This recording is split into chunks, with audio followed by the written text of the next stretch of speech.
l'opportunité de la territoire. Nous avons des recommandations suggérées par les différents participants. Donc, au milieu des recommandations qui devront être traduites à une initiative parlementaire concrète qui sera portée par les députés qui ont été portés comme champions pour les entreprises qui la prise en compte des problèmes des participants. Quelles sont ces recommandations? Alors, autour du jour, les participants ont beaucoup de problèmes. D'abord, il y a la vétusté des textes, mais aussi les chevauchements structurels, le manque de communication entre les structures qui sont censées de mettre en place d'aménagement du territoire.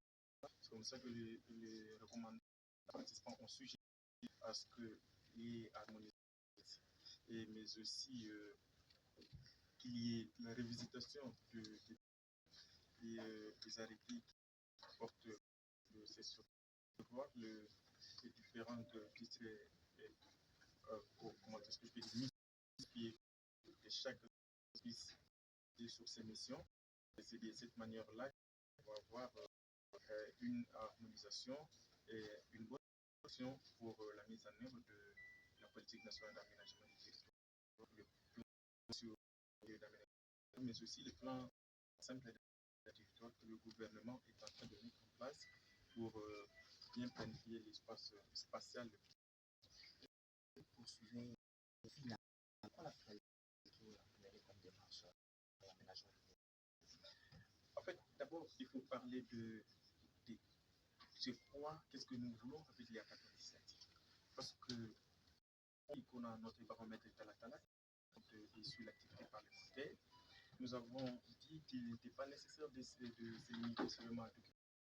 Il était important d'associer les parlementaires et la population dans la mise en œuvre de ce que la population vit au quotidien, mais aussi tenant compte des priorités législatives et institutionnelles du gouvernement. C'est dans ce sens-là que nous avions mis en place ce projet de la plus pour que mettre ensemble les députés et les députés membres de l'exécutif, mais aussi la population, pour réfléchir ensemble sur les vécus quotidiens de la population, les défis qui les rencontrent, afin de transformer cela en initiative parlementaire. C'est cela aussi la participation citoyenne dans le cadre de ces projets. Donc, tout ce que nous avons réfléchi ici sera transmis pour transformer en initiative parlementaire. Vous suggérez une nouvelle initiative parlementaire alors que l'Assemblée nationale vient d'adopter le projet en rapport avec l'aménagement de la cité du Sénat. Comment est-ce que ça va se passer? Pourquoi vous n'êtes pas associé aux travaux en commission pour enrichir le texte, mais suggérer une autre initiative parlementaire? En fait, l'initiative parlementaire n'est pas seulement une proposition de loi. Le Parlement a plusieurs initiatives. Dans une initiative de contrôle, il y a les interpellations et les commissions d'enquête parlementaire. C'est par rapport à cela que les participants ont suggéré, on a examiné tout cela.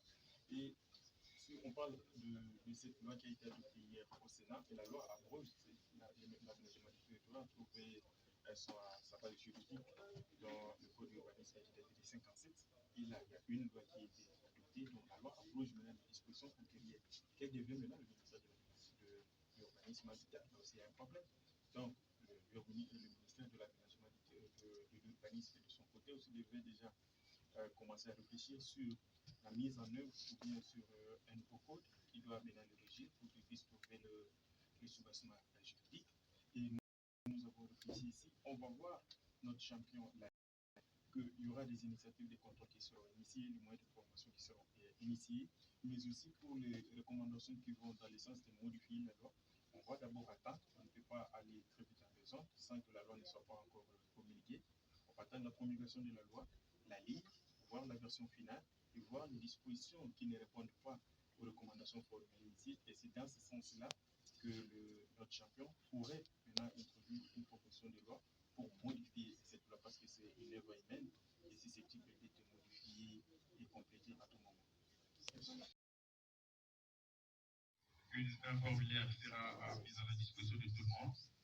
Et n'oubliez pas, pour ceux souvent qui viennent et ne reçoivent pas nos comptes élus, de vous abonner sur notre fil WhatsApp qui est le 894